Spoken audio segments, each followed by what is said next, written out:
Hey guys, happy businessing. It's Suz. And for now, it's just me for just a few minutes. We have someone joining us here shortly. I'm Susan Fessenden, the founder of Profit Logics and the creator of the 5 Missing Pieces, which is my toolbox with everything you guys need, the recipe to a successful business. The who are we? What do we do? Where are we going? How do we get there? Are we on track? Those are the 5 missing pieces to business growth. So this is my weekly show, Happy Businessing with Suz, Tuesday night, 6 p.m. I'm super stoked that you're watching. I have on this week's co-host, Andrea McDonald. She's a CPA with ProTax Accounting, and she'll be joining us in a few minutes. She had some technical difficulties. So if you want to learn about her, you can follow her business. There's information about her in the link. There's a link to it in the post, okay? But she'll be joining us shortly. So I will just get us started. So the name of today's show is Business WTF. And even though I cuss often, I'm not cussing this time. The WTF stands for Woopsies, Triumphs, and Flops. So when Andrea and I were talking about this week's show, we decided to do something a little bit different. And we think that you guys all need a little bit of encouragement. So today's going to be a bit of a pep talk for your business, because all businesses have their whoopsies, their triumphs, and their flops. It's all a part of the ups and downs of starting and growing a business, okay? So we're going to talk about what some of those issues are. It looks like Andrea is ready to join us. Andrea, you ready? Whoop, whoop. I got a thumbs up, guys. Yay! Well, I'm glad you're here. Me too. I introduced you to the group, but do you want to tell people about you also? Well, I missed what you said, so hopefully it was all good. I told them all of your deepest, darkest secrets. There are so many. Secrets are the fun, right? So I'm Andrea McDonald. I'm a CPA here in Virginia. I own ProTax Accounting. We are a small but mighty firm. It's myself plus 4 team members. We do all things business accounting and taxes, tax preparation and planning. We love working with other small business owners. They are my absolute favorite. So I'm really excited to be here tonight. Huh? Yeah. They are. I love small business too. It's kind of my thing. I was just talking about this the other day. And the reason I'm so passionate about small business ownership and business ownership is because, to me, I believe it is the ultimate socioeconomic equalizer. Okay. We know how hard it is for people to go to college in the United States. Okay. And sometimes it's just not attainable, or it feels like it's not attainable. And I just want to encourage all of you guys that there are other options. Okay. Anyone with the right, idea and the willingness to learn and the willingness to grow, anyone can start a business and make it successful. And so true. That's why I love it. I love it. You elevate yourselves and your financial stability. You elevate everyone on your team. You elevate your community. When you do that, you contribute to your local and global economy. Small business ownership is the shit. Love it. Oh, I got a first cuss already. What? We're 5 minutes in. Ding. Is there like a jar? Probably. All right. We have a couple people watching. Hey, Bobby, thanks for saying hi. I see someone wrote, love that small but mighty firm. Thank you. Hey, Facebook user, if you go to the bottom of that post and give StreamYard permission to show us your name, then we will know who you are when you're commenting. Thank you. And Haley Gray is watching live. Thank you, Haley. So you guys, feel free to drop your comments. And if you have questions, we can also answer some questions on the fly. So we are here live for a reason. It's because we want to interact with you. We're not just talking at you, we're talking with you. So leave your comments. Let us know where you are watching us from. Let us know if you have any issues that you want to talk about. I'm going to add this. Someone agrees with us and says, yes, small business can be an equalizer and the lifeblood of local economies. Heck yeah. Heck yeah. Okay. So I introduced myself. We introduced you. Let's get down to it. So today's show, you guys, is Business WTF. And no, it's not another example of Susan having a potty mouth. Because we have a lot of those. This is whoopsies, triumphs, and flops. And today is meant to be a little pep talk for all of you because every business has ups and downs, you guys. And if you are going through a lull or a down right now, we are here for you. So you can ask questions, let us know what you need support with. Maybe we can just help you on the fly. So I have posted a statistic there in the comments. So people who are watching from my Profit Logics page and a couple other places can actually see it. But I wanted to start off with this statistic. Andrea was nice enough to put some things together for our show today because I only got like 3 hours of sleep last night. You're crazy, lady. Hey, you got to do what you got to do. True. Grinding. That's what happens when you're in a wackadoodle time zone over here in Tokyo, right? Yeah. So the U.S. Bureau of Statistics found that 20% of new businesses fail within the first 2 years and 45% during the first 5 years and 65% during the first 10.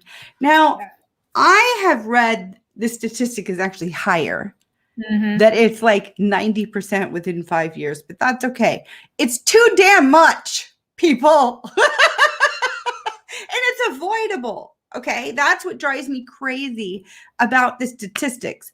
And that's why I care so much about doing what I do. You do not have to be one of these statistics with your business. Like all of it is avoidable. Do you agree, Andrea? Absolutely. I think there's a whole bunch of ways that you can avoid those statistics. You can avoid becoming one of those statistics. Yeah. And we'll talk about some of that. I'm going to share a couple of my experiences as a startup and what I did wrong and what I learned from it and all that groovy stuff. I'm still in business. I'm on year 8. So I've made it past the first 2 hurdles. Nice. On that 65% in 10 years. So I'm definitely working hard not to be one of those. Yeah. Yeah. So the 5 reasons pointed to in that statistics are business planning problems, too little financing, a poor location, remaining too rigid, right? Not being able to pivot, not being nimble with your business, and expanding too fast. And I have to tell you guys, I have seen all 5 of those and sometimes all 5 within one company. Yeah. No, fortunately, most of you probably only have 1 or 2 of these really big issues, right?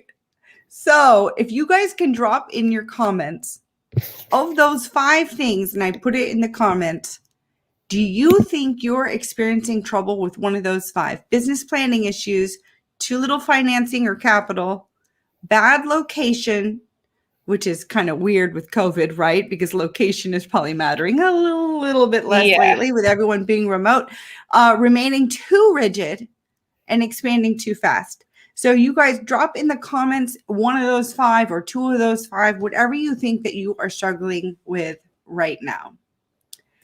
And Andrea. Yes. So, I know that you had a special place in your heart for this conversation. And for some reason you felt like this was timely and this is something you wanted to talk about. So I'm turning it over to you for a bit. All right. So, 2020 was a hell of a year for just about everybody, whether you had a bang up year in your business or your business just took a real shit. Either way, 2020 was something, right? Like it was something. And 2021 is kind of off to a little bit of a rocky start. So if you're like me, well, in my business, in accounting, January is a rough month anyway. Every January, I have at least 2 weeks where I'm like, I'm hanging this thing up, I'm selling this crap, and I'm going to work for somebody else. Most of the time, I'm super happy to be here, but January is always rough. The stress gets to me a little bit. And I'm Well, and sure, let me actually give you a shout out because you guys, I know Andrea must be dangling by her last thread because of all of the tax changes, all of the deadlines. I mean, there are even changes to 1099s this year, okay? And so yeah, I actually reached out to her and told her I could let her off the hook for today's show.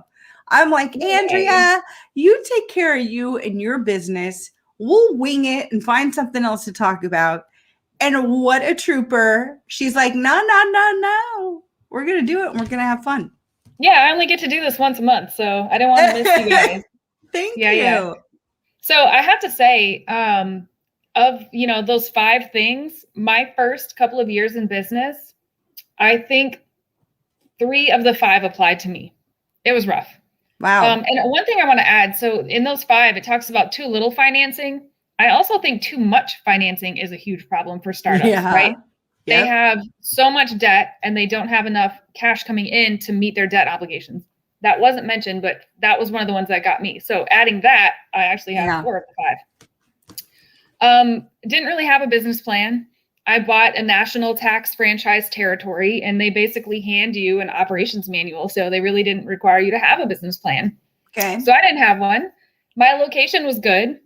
I didn't have too little financing. I had too much financing. And so what I learned was that the cash flow coming in, I wasn't always able to meet my debt obligations and still make payroll. So cash flow was kind of a nightmare. And then I expanded way too fast, right? I'm super ambitious. So like more, bigger, bigger, bigger. But I learned the very hard way that bigger is not always better, especially when it comes to business. Sustainable growth is better than rapid growth in a lot of cases. Yes. Yep. And I have seen that so many times, probably at least 10 times in my career. There have been situations where the business has grown too fast. And there are a myriad of things that lead up to that. The first thing I generally tell people when they're ready to hire me to help them through that is, hey, you know what? This is a good problem to have. Take a deep breath. We're going to be okay. And now let's get to work. Because if you did not build the foundation before that fast growth, all of your systems, your processes, your compliance, all of that stuff is falling apart. And you've got to then hit it really fast with everyone aligned that that's now the priority. And it's tough because you have to totally even change your mindset for a while once you're in that position and you're like, okay, we've got to buckle down now and build this foundation under us quick. Anyway, but I've been there and I know exactly what you're talking about. You end up with employee issues. They may be hiring the wrong people. You have a culture that basically created itself instead of a culture that's created intentionally. So many businesses just got going and didn't worry about compliance, didn't even register their business. Maybe they weren't doing sales tax. Maybe they weren't submitting sales tax. Maybe they were paying their employees, but they were like, oh, I don't know what to do. I don't have time to make sure a professional is doing my bookkeeping and payroll. And so then they're completely out of compliance and boom, then they're on the verge of failure, just like that. Yep. And then you add to that kind of rapid growth, especially if it's not organic growth, like if you've acquired and if your acquisitions were financed, it becomes a cash eating monster. It can be really hard to break that cycle, and a lot of businesses can't. So yeah. I think, if you're in the startup phase, and when I say startup, I'm talking about your first couple of years of business. Those are the things you should really be looking for. You should be paying really close attention to the cash in and the cash out. And a lot of business owners, even when they do work with bookkeepers, they don't talk about the cash flow statement. Everyone looks at the profit and loss statement, but that doesn't give you a good cash picture in your business. So cash flow statement, in my opinion, is almost more important than the profit and loss statement. And so I'm going to trump you. I'm going to trump you. Say it is the most important. No, I'm going to go a step higher. So the cash flow statement is great because it tells you where your cash went. Yeah. After the fact. Yeah. I want to see people doing cash flow projections. Okay. And if you guys are doing a cash flow projection, it's not that hard. I can help you set this up, okay? Everyone needs a cash flow projection. If you are constantly projecting cash at least a month, but I would go, spread it for a whole year, you'll see what your cash crunches may come in. And then you're updating each week so you can tweak for actuals and what really happened, right? Because there's no way you can project cash flow down to the dollar, right? Right. But if you guys are projecting your cash flow, you can prevent catastrophe and get out in front of it. Sorry, I had to add that. No, I love it. And a lot of the businesses that I work with, well, a lot of the small business owners that I work with are not necessarily in a position, like they're so just mired in the running of their business that they don't have time to be the business owner. And I myself, as an accounting firm owner, find myself in this position, especially lately. One of my key people had a baby. What accounting firm employee has a baby in January? What? That should be illegal. It should be illegal. I'm going to write it in my handbook that everyone is celibate from like March through July. So there are no tax season babies ever again. Oh my God. Enough on that. But yeah, so even knowing what I know and coaching people through it, I'm dealing with it. It's funny. Like I help people through the same exact problems that I can't help my own damn self through. But here we are.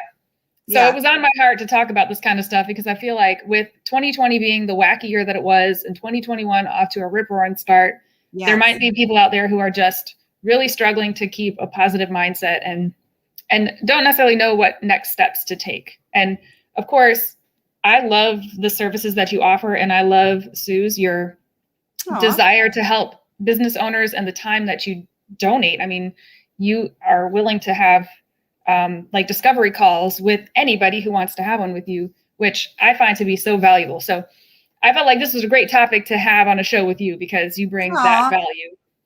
Yeah, there's thank you. Plug. Well, it's like I can't help it. I actually can't even help myself because I love what I do. And it's some of my geek knowledge from 25 years of being out there can help someone and quickly I can give them some quick actionable advice. I'm happy to do it. And, the reason I also don't even sell I don't sell during these calls, you guys. By the way, there's a link to a free call to me in the post. I don't use that time to sell at you. I use that time to build a relationship and see if there's some low-hanging fruit. I can give you some actionable advice, clarity real quick. I know that later when you're ready and if you need me, you're going to think of me. I let the universe sort that shit out, right? So I'm really just here out of a heart of service because a lot of these things are definitely avoidable. Okay, so we were talking about businesses growing too fast and cash flow implications of things. I just want to remind you guys, we did a whole show on cash flow once where I gave you guys like 5-6 key things you can do to improve your cash flow.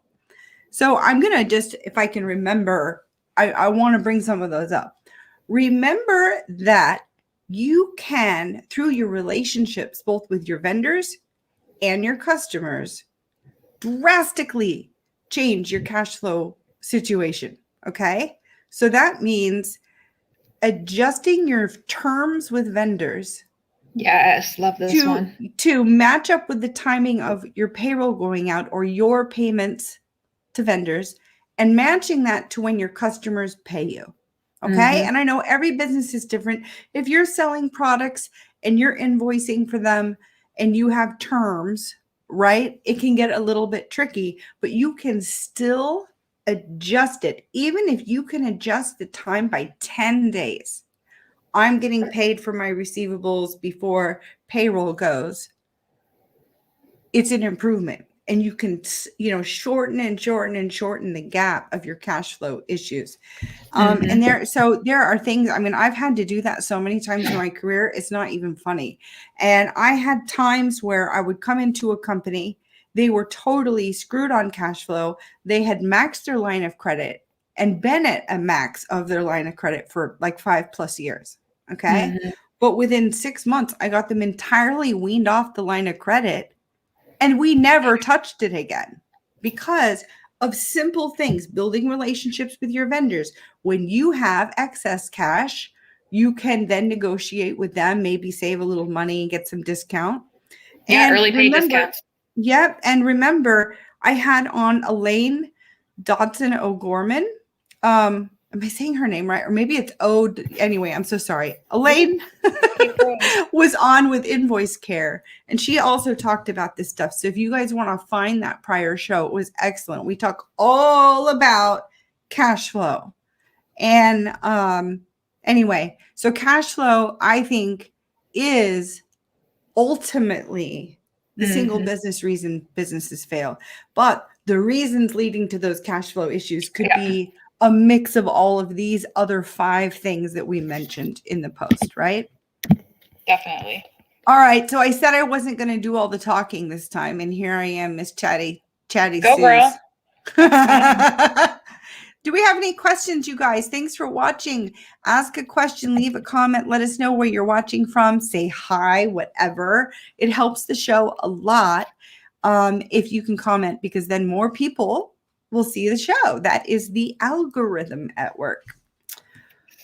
So what do you want to hit on next?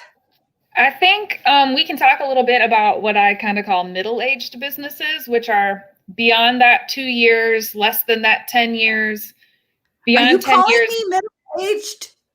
Me too. I'm calling myself middle-aged. No. I can't wait to be that old ag accountant lady, because I'll have been in business more than 10 years. I cannot accept it, but I did just turn 45 a couple of weeks ago. I'm 43. So I just turned 43 last month. Yeah, that means the crazy part is aged. I know. And the crazy part is I'm 43, but I have a 21-year-old and a 23-year-old. Like, my kids are adults. They're like grown men. It's insane. Yeah, we're in the same boat. Yeah. Crazy. So crazy. Yeah. All right. So we talked middle-aged women. Now let's talk middle-aged business. It's interesting because even though, and the article that I read in preparation for the show that talked about the 20% of new businesses failing within the first 2 years, it said the common consensus is that 50% of businesses fail in the first year. And the US Bureau of Statistics found otherwise. But of course, it all depends on the population you're sampling, right? So either way, like you said, it's a shit ton of businesses and there's no reason for it because there's help out there. So if you've made it beyond that 2 year mark, now you're in that 3, 4, 5, 6, 7 years. I find in my experience, I'm heading into my 8th tax season. A lot of the issues that I struggle with now are similar to the ones I struggled with when I was younger, when my business was younger and I was younger. It's just now they're a little bit bigger scale, right? Now I have more staff. Now I have more clients. Now I have that more that I said I was supposed to be avoiding. Here I am again. So I found it interesting that I'm still struggling with some of the same problems that I had before, and some new ones, of course, but some of the same ones just keep kind of popping up their ugly little heads. Have you found the same? I mean, I know that you've been doing your thing for a while too. How has your, 4th, 5th, 6th year been different than your 1st and 2nd years?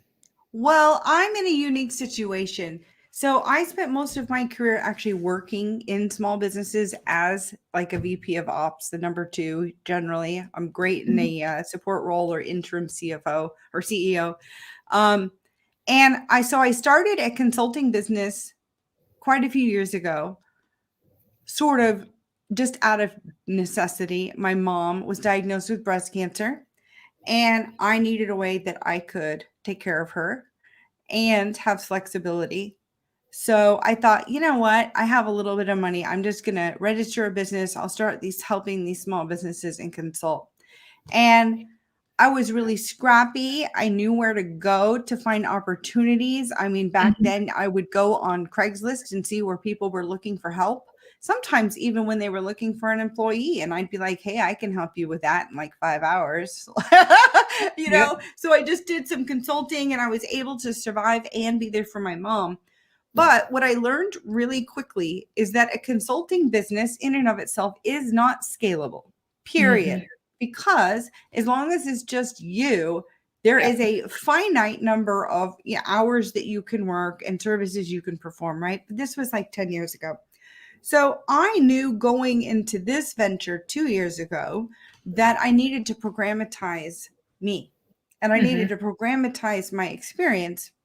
So I have been focused on additional revenue streams, which is really important to everybody. Okay. Yeah. You guys don't just do one thing or two things. Make sure you're also looking for a variety of revenue streams that still support your overall purpose. Okay. And so I've been working on building those alongside my brand, my reputation, and what I'm doing. But this is my challenge now. It's been really interesting. When I first got to Tokyo, I was networking like crazy. And I was, a part of the American Chamber of Commerce in Japan. I was a part of the New Zealand, Australia Chamber of Commerce. I was a part of For Empowering Women. I was a part of this social club. And I ended up with clients. Just like relationships happened, right? So my whole first year, I didn't do any marketing. I didn't worry about social media marketing and learning about lead magnets and learning about all this stuff until last year.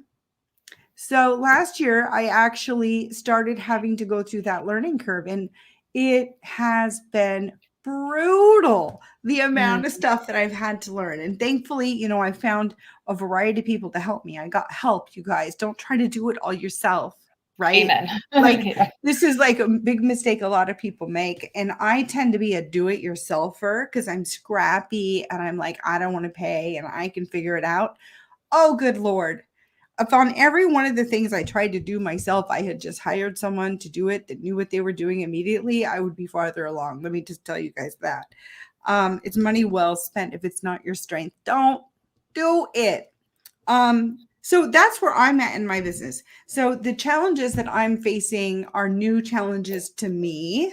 And, that's why I've hired a new coach to help me specifically with my messaging, because I'm sorry, you guys, but you all need my stuff. You do. I know you need it. And I know what problems lurk in your business that you don't even see yet. I see it, right? And so because I'm trying to sell a proactive service, a proactive program, I've got my own set of challenges that we are working through right now. So yeah, I mean, that's right. I'm just being frank with everybody, open kimono. Like, yeah, I am a small business expert and I have learning curve too. Selling virtually and through social media is a whole new beast. And I was never much of a salesperson anyway. I hate sales. So I have those issues to work through. So for me, that has been my challenge, finding the right clients to work with, because I am not everyone's cup of tea. I'm going to be straight with you, tell you what you got to do, help you build the plan, roll up my sleeves, work on it with you. I'm still refining all of that. So for me, I'm very much still in startup phase, an extended startup phase. Well, believe it or not, because clients came to me easily the first year. Yeah. Right. And so in a way that enabled me to ignore my branding, my messaging, my social media, my external brand. So I'm having to deal with it now. Yeah. I mean, I get it. So marketing and social media marketing are not my strengths. I figured out very quickly that, like you pointed out, there's a finite number of hours. And when you're a solopreneur, there's only but so much you can do. Yeah. So even with staff, there's still only so much I can hand off to them. I still have to be involved in certain things. And so I realized I call myself an outsourcer for my clients. I'm their outsourcer. Like, ooh, I can make all my magic happen and all the things happen well. So I realized I needed an outsourcer, and I sat down and thought about what is the first thing I should get off my plate, and marketing was it.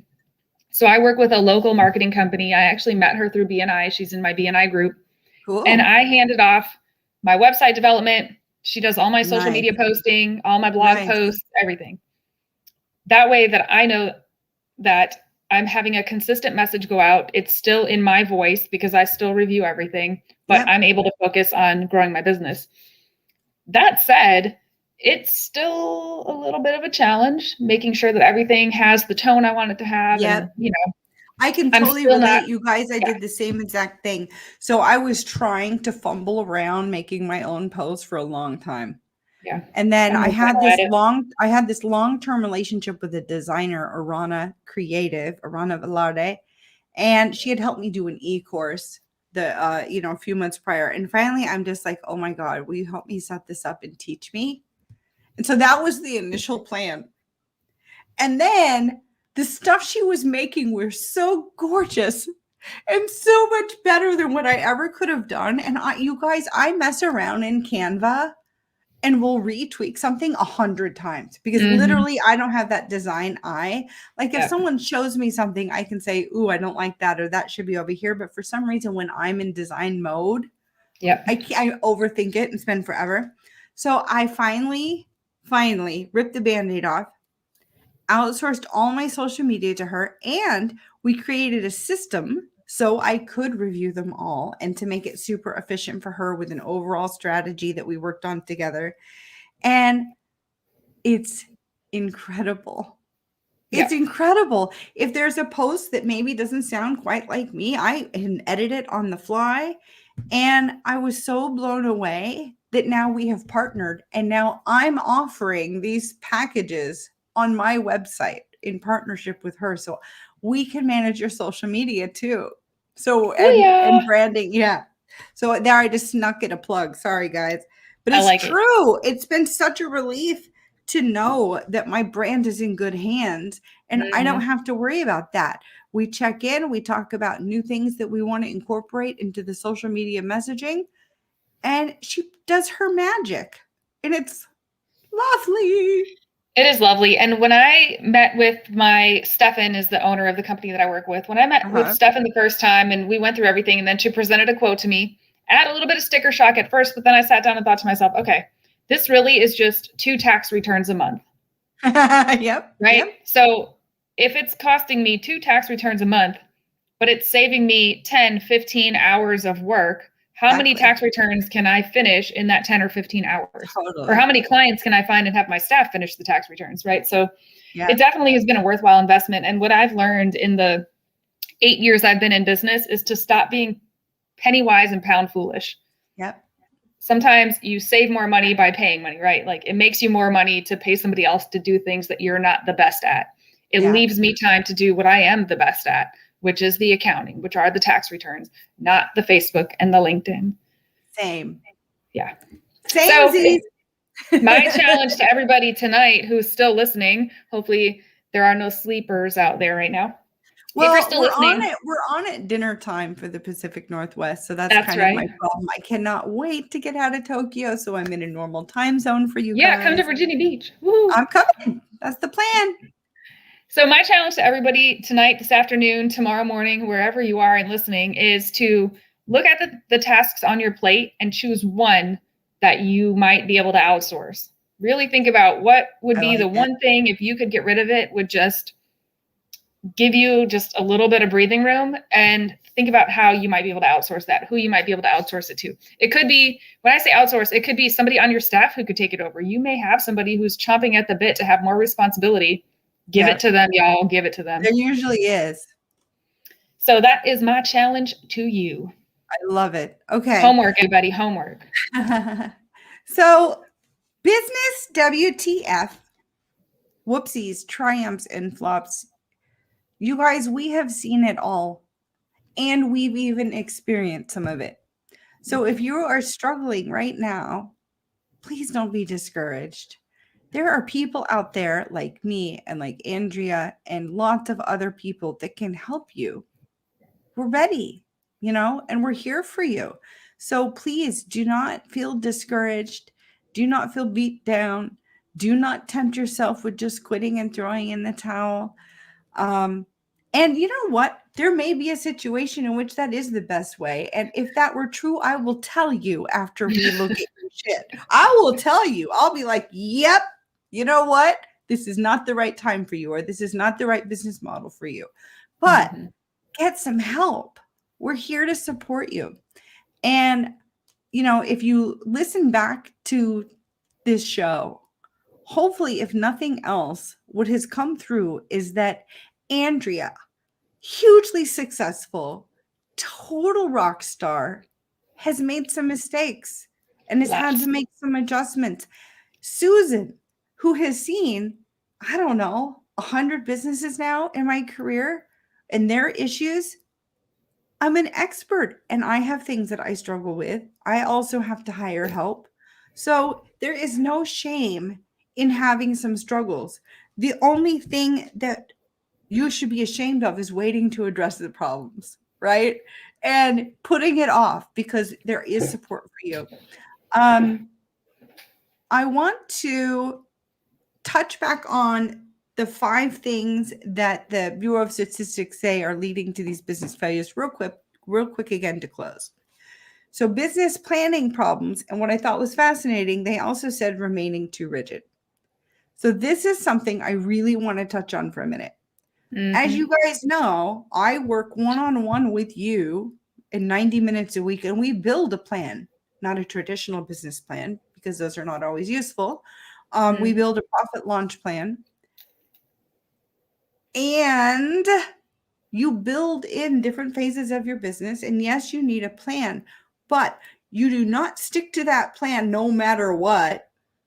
You've got to be nimble and flexible and be able to pivot, because that is just how business is. But especially, that's the lesson of 2020, right? Absolutely. Be able to pivot, have multiple revenue streams, have different types of revenue streams, have some passive income streams. And so I thought it was interesting that they talk about both, not having a plan or being too rigid are 2 of the top 5 issues. And I struggle with this one too, because I have a 10-year plan for my business. I have it broken into 3 phases. And there have been many times when I'm like, do I need just to jump to phase 2 now?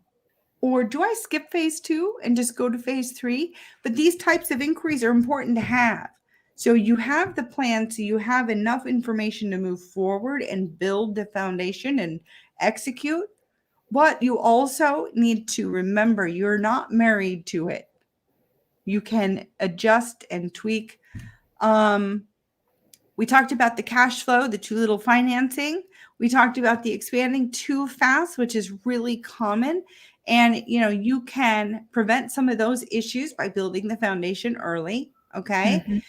And the bad location, we didn't really touch on that one. Thoughts? This statistic is not from 2021 or 2020. So obviously, in 2020, that was affected a little bit. There still are a ton of brick and mortar businesses out there. So location still matters. I don't know if it matters quite as much anymore, but if you're trying to open a retail store, right, location is going to be hugely important. You're not going to want to put it in an office building. You're going to want to be in a retail type center, retail type location. If you're trying to open an accounting firm, you may not want to be in a retail strip mall. You might, depending on the kind of accounting firm you're trying to open, but so location can still matter. That one I think should drop down on the list a little bit after 2020, but it's still very applicable to manufacturing businesses, retail businesses, restaurants. I mean, all that stuff.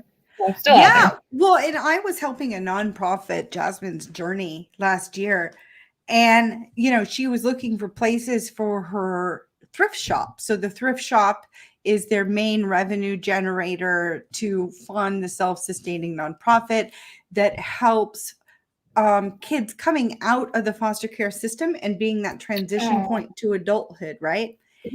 And when we were looking at places, some of them didn't have any parking. Yeah. You got to have parking for your thrift shop. Yeah. Or is it hard to cross traffic and get into it? Is there signage? Can we see, oh my God, there's a thrift shop over there, right? So their location is still totally relevant, guys. Definitely. All right. Well, I feel like we've done it. We've done some encouragement. We've talked about some flops. We've talked about, we didn't really talk about the triumphs, but all of this stuff will lead to the triumphs, working through it, getting there, getting help when you need to, outsourcing, accounting to people like Andrea, getting help on building the foundation with people like me, outsourcing your social media, things like that will help you. And just remember, you guys don't have to be a statistic.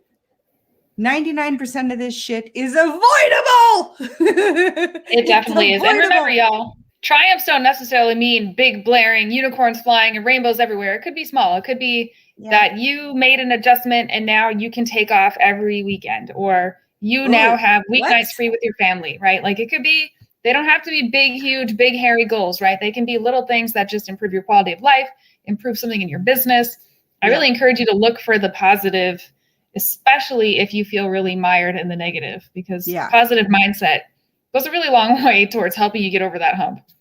It does. As an overthinker and a massive feeler, I'm realizing how much I get stuck just because I'm thinking about I was just talking to my new coach last night about how I'm thinking about all the what ifs, and I'm like creating stress and fear over shit that's not even real.